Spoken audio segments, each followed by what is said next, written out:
I woke up coming home on the East train, barely alive. All I could hear was the sound that the breeze made, watching days pass by out my window. Everybody's getting on and off, and I start to wonder if I missed my stop, if I'm just going where the wind blows. Hi guys! Good morning! So today is January 16. Dahil nga na-move yung check-up natin, so we are lucky na merong appointment si Doc for today, kaya makaka-check up tayo.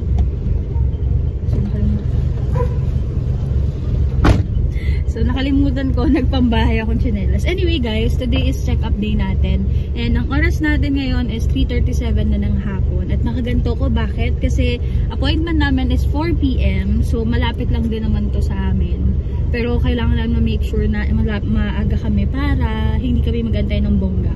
Anyway, black ako na coat, na damit, tsaka pantalon. Pero yung pantalon ko hindi siya nakasara kasi nga bawal masikip. So, ayun, nag-foundation pa lang ako, tsaka kilay. Kasi nga para dito na lang ako mag-aayos sa kotse. So, samahan niyo ako mag-ayos at umalis. Sabot natin yung bag ko. Labi, abot mo yung bag ko. Ano pa? Oh, ayan po yung ugali niya sa totoong buhay. Ano pa? Nakita niyo, di ba? Tinatrata niya ako ng mali habang buntis. Halik na, pagod na ako guys. Lasarb. Thanks.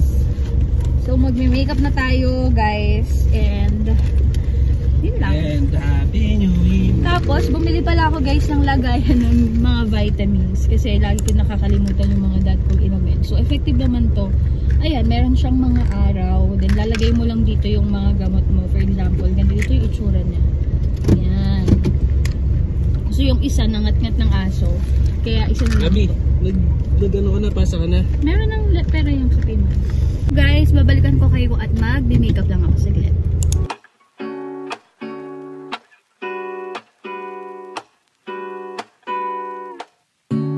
Lazy Sunday mornings, hiding under covers. I don't mind staying in with you.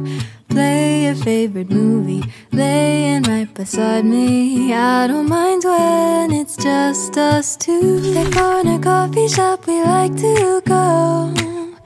Late night walks with you to take me Guys, so ito na yung ating makeup today, and palabas na tayo ng aming bayan. So, ayan na yung makeup, and kasama ko din si Love na hindi makita kasi hindi naman siya belong sa vlog. Wait, ayos na. So, ayos na yung camera. So guys, yun na nga, papunta na kami kay Doc. Bali, second check-up na natin to doon sa bago nating OB. And malalaman na natin later on yung gagawin pa nating mga lab by this month and next month kasi pang 5 months na tayo ngayon. And good to know rin na yung result ng glucose, ano ba yun, test. Hindi ko alam yung pinagawa sa akin. Pero yung FBS, tsaka yung platelet count, tsaka CBC are normal. Based doon sa nakita ko sa papers, kasi may, ano dun may nakalagay dun na yung result ng blood ko equals dun sa normal na count dapat. So, may nakita ko na. Anyway, yun lang naman. Good to know din na yung sa sugar ko is normal. Kasi yung ano daw, yung parang max is 100. Yung akin is 82 lang. So, malaman ko ano sasabihin ni Doc. Then, we are looking forward na dun sa CAS or yung congenital anomaly scan para makita na natin if normal ba yung si baby and also yung gender niya. Kasi ang ini-aim naming gender reveal by next month na sana ng Feb. So, yun. Sana okay naman lahat. And then, yun na lang sana yung mga laboratories na gagawin natin. And then, aantayin na lang natin yung due date natin. Kasi yung due date ko guys is around April 29 to May 26 yung pinaka-max. So, I hope May tayo mga anak. Huwag masyadong maaga para makapasok pa tayo sa trabaho kasi sayang naman. So, ayun. That's it lang naman. Update ko kayo kapag nandito na kami sa, or na-update ko kayo pag nandun na tayo sa clinic. Ano nga pala guys, ngayon kapag nagpapacheck up kami ni Jaisel, nililista namin yung mga questions na hindi namin masagot na mga pinagdaanan namin na kung pwede ba, kung ano yung gagawin namin. So, yun sa clinic kung may mga questions kami. Especially katulad nito, sa seatbelt. Hindi ko alam kung dapat ba ako nagsi-seatbelt kasi sa tiyan ko, masikip na siya. So, kapag inangat ko pa yan, hindi na kaya. So, yung mga ganong question.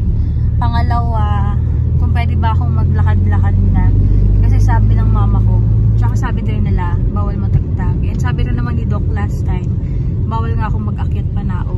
And kumilos-kilos ng mga mabibigat na mga gawain. So, by this time, i-ask natin si Doc kung pwede akong mag-walk-walk kahit paano para na-exercise tayo. And so far, hindi pa naman ako namamanas. Pero may times na parang namamanas yung mukha ko. So, minamassage ko lang siya. Pero, so far, okay naman. Kahapon, parang feeling ko ang dry ng pakiramdam ko. Pero ngayon, okay din naman. Siguro dahil di ako naligo kahapon. Pero, so far, yun lang naman. Yung chan ko lang yung super laki na ngayon. Hindi na siya ganun kaliit. Pero, hindi siya ganun kalaki. Pero, at least nakikita ko nang lumalaki siya. So, yun lang.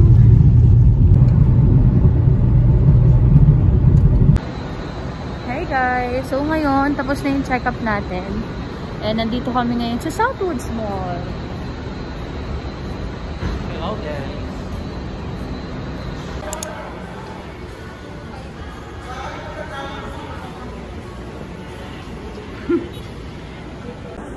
Wala kasi pa. Wait lang. Kaya naman. Waiver lang. Dalawa na yun, no? Opo, papalitan na din ito naman. Tapos, pwede magpa-take na ulit ng ano? Or Opo, receive? pwede. Sige. For I check up na naka-wellness naman yung eyes po. Hindi naman po 8 hours sleep naman. Dito po tayo.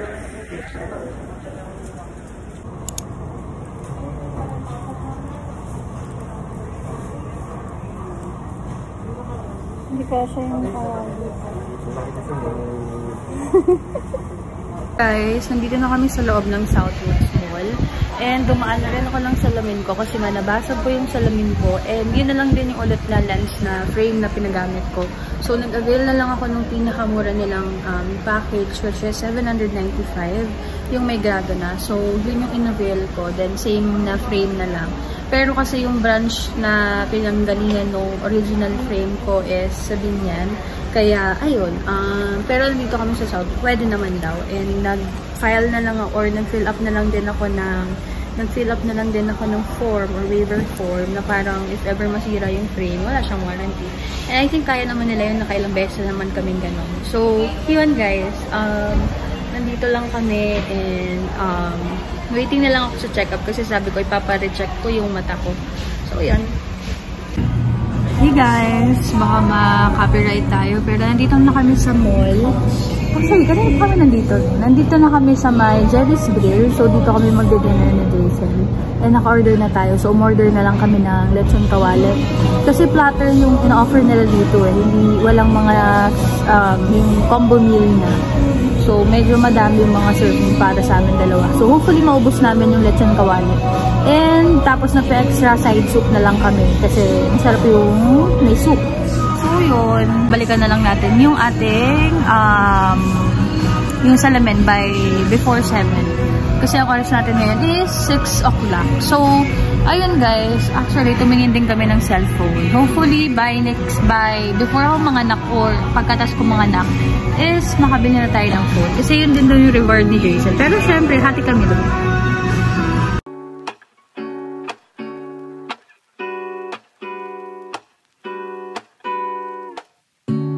Lazy Sunday mornings, hiding under covers. I don't mind staying in with you. Mahalin mo na lang ako ng sobra-sobra para patas naman tayo, di ba?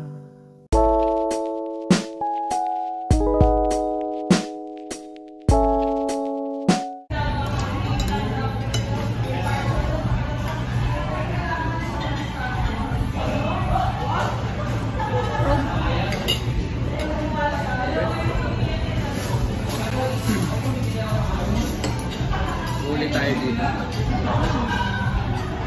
Fried chicken, balik ka na. Sa SM pa, meron dito. Wala yan. Sa ano? Dito kami diba? Year end last year. Sa may Robinson. Santa Rosa? Kami yan dito. Masarap yung chicken. Pwede.